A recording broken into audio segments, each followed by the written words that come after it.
श्री वल्लभाधीश की जय। तृतीय निधि स्वरूप श्री द्वारिकाधीश की जय। સૃષ્ટિના આરંભમાં બ્રહ્માજીને તપની આજ્ઞા કરનાર, તપના ફલરૂપ બ્રહ્માજી દ્વારા સેવ્ય, તેમના પુત્ર કરદમ ઋષિ, ભગવાન કપિલ, માતા દેવહૂતિ, ત્યાર પછી રાજા અંબરીશ, વશિષ્ઠ, માતા કૌશલ્યા, પાંડવ, આ રીતે દરેકે દરેક યુગમાં જે સેવ્ય સ્વરૂપ થઈને રહ્યા છે તે છે રાજાધિરાજ દ્વારિકાધીશ પ્રભુ. ત્યાર પછી દરજી ભક્ત પાસેથી દામોદરદાસ સંભલવાળાને ત્યાં પધાર્યા છે. શ્રી મહાપ્રભુજી આ સર્વપ્રથમ રાજ સેવાક્રમ કર્યો છે આ સ્વરૂપનો, અને શ્રી સંભલવાળાના નિત્યા લીલા પ્રવેશ પછી આ સ્વરૂપ શ્રી મહાપ્રભુજીના ઘરે પધાર્યું છે. શ્રી ગુસાઈજીના તૃતીય લાલજી શ્રી બાલકૃષ્ણલાલજીના માથે બિરાજ્યા છે. ગુંજાવનમાં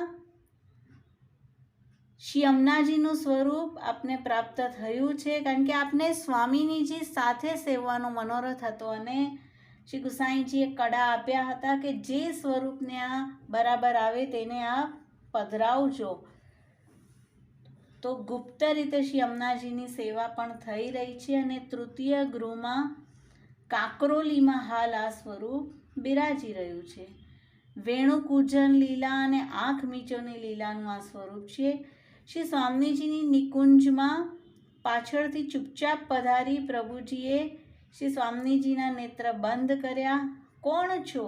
કઈ શ્રી સ્વામીજી પ્રભુના હસ્ત દૂર કરી રહ્યા હતા. તે સમયે આપે બે હસ્ત હજી પ્રગટ કર્યા અને કહ્યું, હું શ્યામ છું. તો આ રીતે આંખ મીચોલી લીલાનું સ્વરૂપ આપ ચતુર્ભુજ થયા.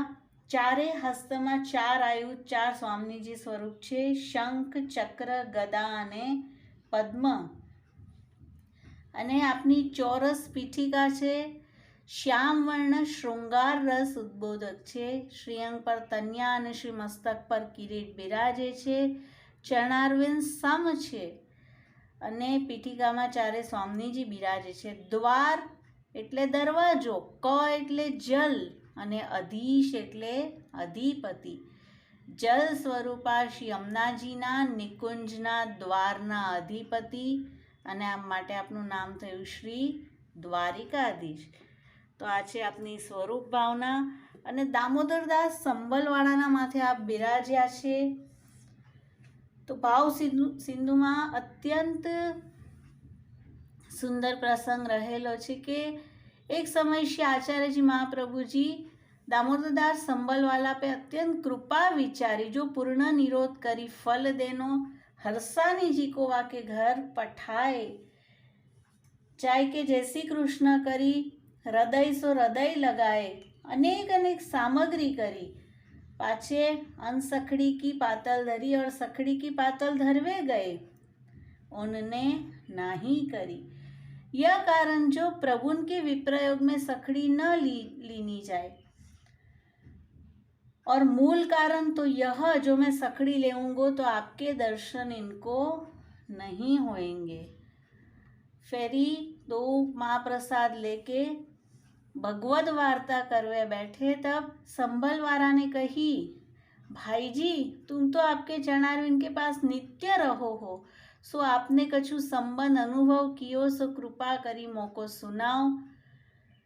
दामोदर दास जी कहवे लगे और सुनत ही शरीर की सुधि न रही. श्री महाप्रभु जी इनके मुख में बिराजी के कहवे लगे, भगवान ही वक्ता और भगवान ही श्रोता, ऐसो हो गयो महान अद्भुत चरित्र सुनी के रोम रोम में रस भरी गयो. और जा दिन ते दामोदर दास जी मिले हते तितने दिन वहाँ अनसखड़ी महाप्रसाद लियो हतो. फेरी अडेल जायवे की आज्ञा मांगी, ए जान ना दे, इनके आग्रह सो 2-3 दिन और रहे. फिर कही, भाई अब मोसो रहो जाएगो नहीं. तो कितनी भेंट पठवाई और वहाँ जाके श्री आचार्य जी ने संबलवारा के सब समाचार पूछे। सुनी के श्री आचार्य जी बहुत प्रसन्न भये और पूछे जो तुम नित्य महाप्रसाद लियो, तो उन्होंने कही राज मैं अनसखड़ी लेतो। तब आप जानी गए जो अब उनको बुलाए फलदान करियो चाहिए। और નાટ્ય રચ્યો શ્રી વલ્લભ નારાજ થયા છે એવું આપ બતાવ્યું છે, કારણ કે હવે પૂર્ણ ફલનું દાન કરવાનું છે અને ત્રિલોક્ય અંતર્યામી आप और आपके अंतर्यामी भगवदीय।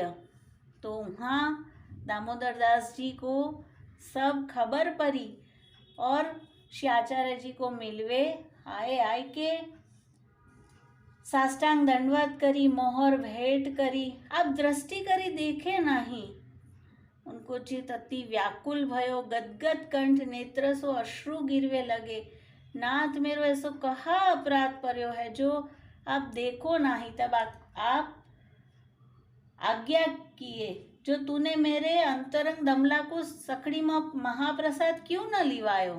तब कहे राज उन्हीं से पूछो जो उन्होंने सकड़ी महाप्रसाद क्यों न लियो। तब दामोदर दास ने विनती करी, सुनी कि आप समझी गए।